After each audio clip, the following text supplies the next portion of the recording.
नमस्कार, मी संदीप आणि तुम्ही पाहता एलएस मराठी। पाहूयात काही विशेष घडामोडी। येणाऱ्या 15 दिवसांमध्ये दोन्ही राष्ट्रवादी एकत्र येतील।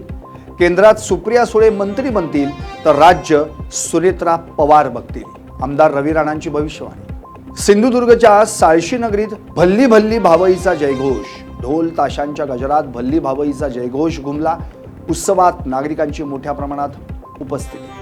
बीडमध्ये आषाढी एकादशी निमित्त विद्यार्थ्यांचा भक्तिमय सोहळा। वारकऱ्यांच्या वेशभूषेत टाळ मृदंगांच्या गजरात दिंडीचं स्वागत। बुलढाण्यात वरुण राजाला खुश करण्यासाठी धोंडीचं आयोजन। धोंडी धोंडी पाणी दे, ज्वारी बाजरी पिकू दे। धोंडीची परंपरा जपत नागरिकांचं विठुरायाला साकडं। बुलढाण्यात पुन्हा अतिक्रमण हटाव मोहीम सुरू। नगरपालिका प्रशासनानं 30 वर्षांपूर्वीचं अतिक्रमण काढलं। प्रशासनानं फळ विक्रेता तर चहा टपरी अनेक दुकानं हटवली। यवतमाळ जिल्ह्यात जागेच्या वादातून वृद्धाला काठीनं मारहाण। जुन्या मालकाकडून 45 वर्षीय व्यक्तीच्या डोक्यात दांड्यानं वार। पोलीस ठाण्यात गुन्हा दाखल।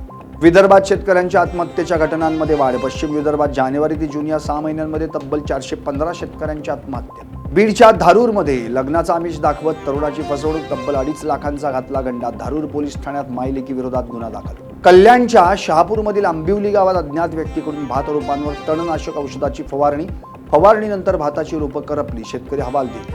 बीडच्या दुर्गम भागातील शाळेसमोर घाणीचं साम्राज्य। 2 ठिकाणी शाळा भरत असून विद्यार्थ्यांचं शिक्षण धोक्यात।